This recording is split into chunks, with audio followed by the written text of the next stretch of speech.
फिर बात रही पूरे गुरु की। तो पूरे गुरु की पहचान क्या है? परमेश्वर ने स्वयं ये ज्ञान बताया है, उसकी पहचान बताई है, हमारे सदग्रंथों के अंदर भी वो प्रमाणित है। सतगुरु के लक्षण कहूं, मधुरे मधुरे बचन विनोद,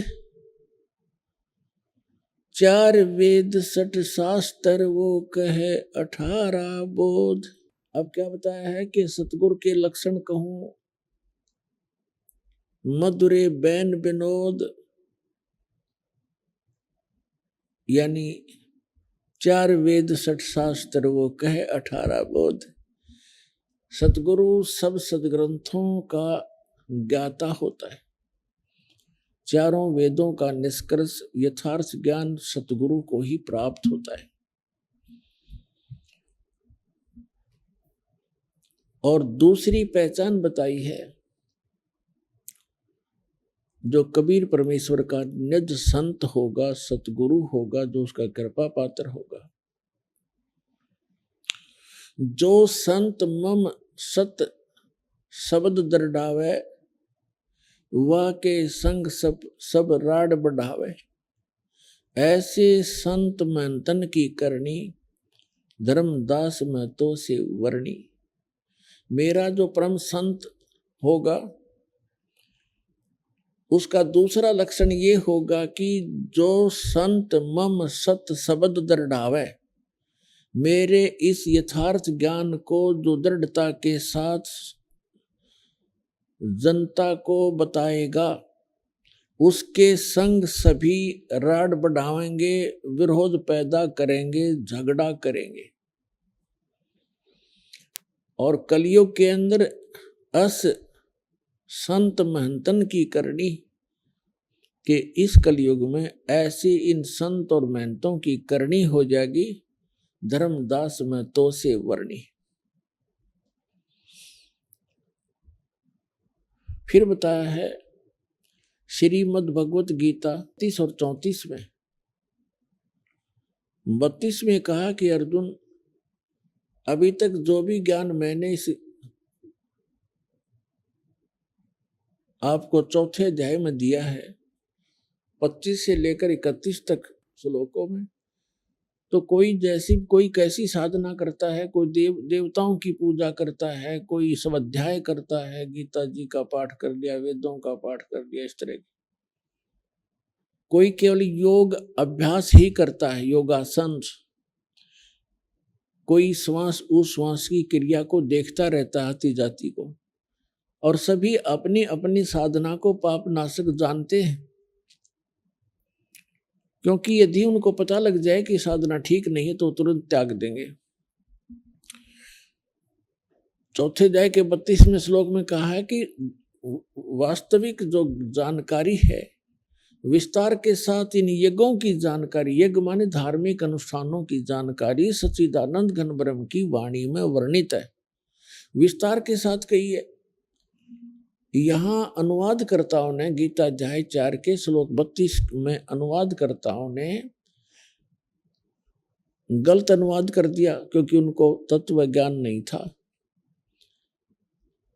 और वो श्री कृष्ण से अन्य कोई भगवान नहीं मानते थे, उसको संपूर्ण गॉड कंप्लीट गॉड मानते थे, संपूर्ण भगवान, पूर्ण परमात्मा। जिस कारण से उन्होंने अर्थों के अनर्थ करने प्रारंभ कर दिए। यहाँ लिखा है ब्रह्मणे मुखे, ब्रह्मणे मुखे, ब्रह्मणे का अर्थ यहाँ पर इन्होंने वेद कर दिया, ये गलत किया।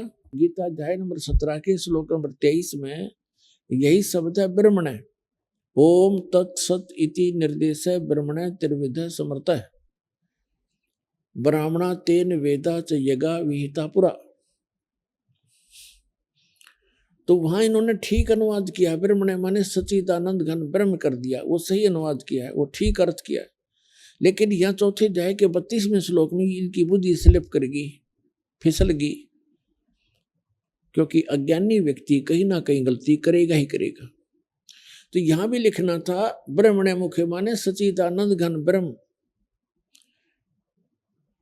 मुखे माने उसके मुख से उच्चरित वाणी में, यानी सच्चिदानंद घन ब्रह्म, वो परम अक्षर ब्रह्म। गीता अध्याय नंबर 8 के श्लोक नंबर 3 में गीता ज्ञानदाता ने अपने से अन्य कोई परमात्मा बताया है जिसको परम अक्षर ब्रह्म कहा है। परम अक्षर ब्रह्म कहो, सच्चिदानंद घन ब्रह्म कहो।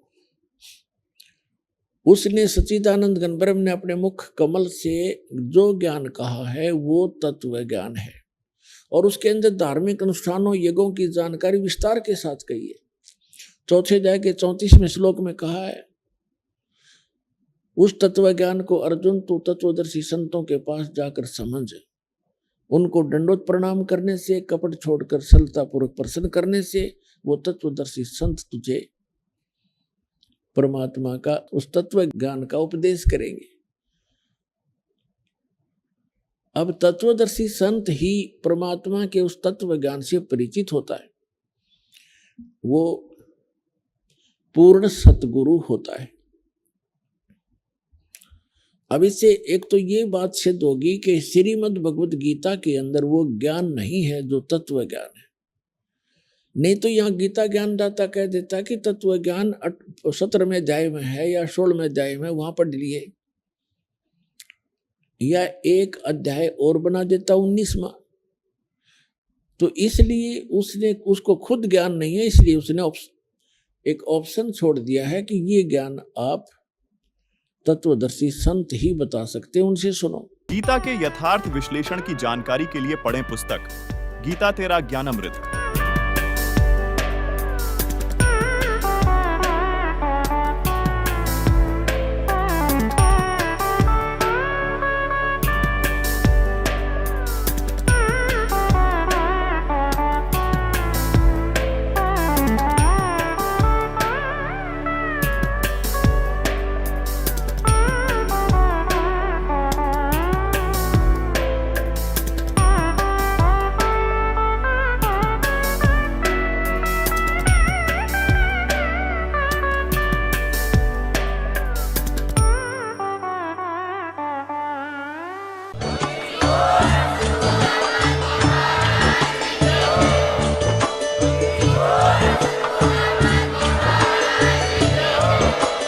आप सुन रहे थे जगत गुरु तत्वदर्शी संत रामपाल जी महाराज जी के मंगल प्रवचन। अधिक जानकारी के लिए विजिट कीजिए हमारी वेबसाइट www.jagatgururampalji.org। संत रामपाल जी महाराज जी के शुभ आशीर्वाद से पूरे विश्व भर में 500 से भी ज्यादा नाम दीक्षा केंद्र हैं, जिन पर संत रामपाल जी महाराज जी द्वारा ऑनलाइन निशुल्क नाम दीक्षा दी जा रही है। अपने नजदीकी नाम दीक्षा केंद्र का पता करने के लिए संपर्क करें 8222880541।